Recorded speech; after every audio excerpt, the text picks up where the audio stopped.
Okay, so welcome to my video guide on how to move in the world of Warcraft. First thing we're going to look at is key bindings.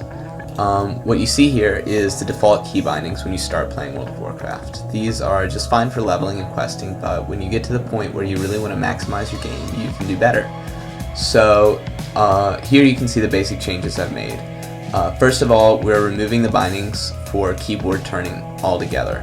As I'll show you in a minute, turning just sucks and you really shouldn't do it.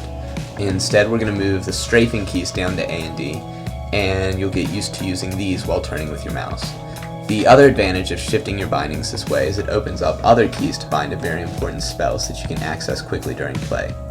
Obviously, the example here is just some spells that I use on my mage, but you could really put anything here that feels natural to you. Some people also bind spells to Z, C, and R, but it gets a bit cluttered to me, but you can mess with it yourself and see what you think. So the next thing we're going to look at is turning. Oftentimes in PvP, you'll want to switch directions quickly, and even in raiding, there are many fights like Chaos Advisors or Supremists, where you need to react quickly in your movements in order to change direction or cut a mob. The main problem with keyboard turning, as you see here, is that it's clumsy and just plain slow. It takes a long time to change direction, and you can't do much else in the meantime. Instead, we'll look at mouse turning. You can rotate your character in any direction by right-clicking with your mouse and dragging, as I'm sure you're used to from swimming and flying at this point. You can also run forward by holding down both right and left mouse buttons at the same time. As you can see, turning in this way is much faster, almost instant, and gives you more control over your movements. So in the second example, since I know I'm going to rotate, I actually point my camera directly away from my target using left click and then hit both mice buttons at the same time as soon as the cast is done, to truly turn 180 degrees instantly. So this brings us to the next topic, which is backing away. Oftentimes I see people backing away from a target because using the keyboard to turn around and run would just be too slow. Part of that issue can be fixed by mouse turning instead, but you still want to avoid backpedaling as much as possible. It's very slow, and if you try to escape from a mob or play like this, you're definitely going to get caught, which is, well, it's very sad. Instead, what you should do is get used to strafing. This is an awesome technique that allows you to run at right angles away from your target at full speed, exactly as fast as running forward. The keyboard layout that you have now is more reminiscent of a first-person shooter where you strafe to the left and right, turning with your mouse.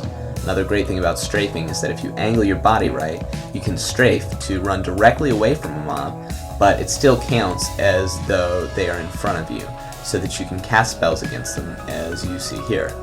It's pretty fun, and, well, I cheated a little bit because I got caught on a fence, but normally it works great, and it's pretty exciting, a lot of fun. So this last bit then is just an example using a few of the techniques to show myself cutting a mob around. One of the things that's very important to remember is who's going to get the most out of this. Yes, it makes a bigger difference in PvP. It is more important for ranged classes with instant casts like mages or hunters or warlocks.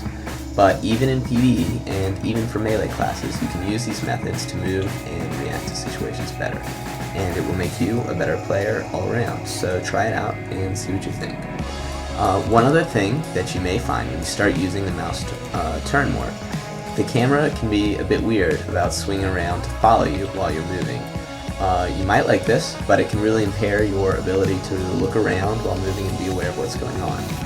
I prefer to go to the interface options and turn the camera follow style to never. This means the camera won't center behind your back as you move, and you can freely look around with left click. However, right clicking will always lock the camera behind you.